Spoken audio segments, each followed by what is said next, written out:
Hello everyone, welcome to my channel Devi Hari Vlogs. Please subscribe my channel and press the bell icon for more videos. Police వర్గం కథ ప్రారంభం. ఒక ఊరిలో ఒక ఉమ్మడి కుటుంబం ఉండేది. ఆ కుటుంబంలో 5 కోడళ్ళు ఉండేవారు.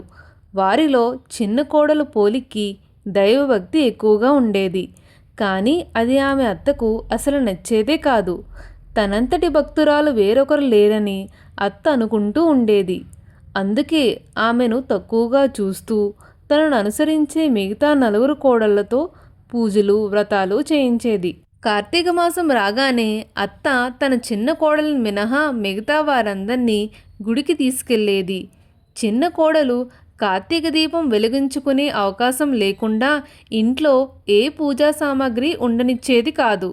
కానీ పోలి మాత్రం పెరట్లో ఉన్న పత్తి చెట్టు నుంచి కొద్దిగా పత్తిని తీసుకుని కవ్వానికున్న నెయ్యిని తీసి పత్తికి రాసి తులసి కోట దగ్గర దీపం వెలిగించేది.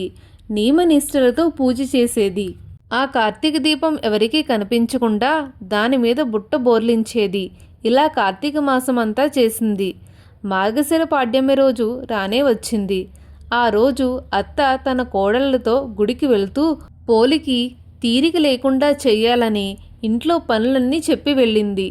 కానీ పోలి మాత్రం పనులన్నీ పూర్తి చేసుకుని కార్తీక దీపం వెలిగించింది. ఎన్ని అవంతరాలు వచ్చినా పోలి మాత్రం తన భక్తిని విడిచిపెట్టలేదు. ఆమె భక్తికి మెచ్చిన దేవతలు ప్రాణాలతో ఉండగానే పోలిని స్వర్గానికి పుష్పక విమానంలో తీసుకెళ్లేందుకు వచ్చారు. గుడి నుంచి తిరిగి వచ్చిన అత్త మిగతా కోడళ్ళు దేవతలు తమ కోసమే వచ్చారని అనుకుంటారు. కానీ వాళ్లను కాకుండా పోలిని తీసుకెళ్తుంటే ఆ సమయంలో అత్త తోడి కోడళ్ళు ఆమె కాళ్ళు పట్టుకుని వేళ్లాడుతూ వెళ్లేందుకు ప్రయత్నించారు. కానీ వారి ప్రయత్నాలు ఫలించలేదు.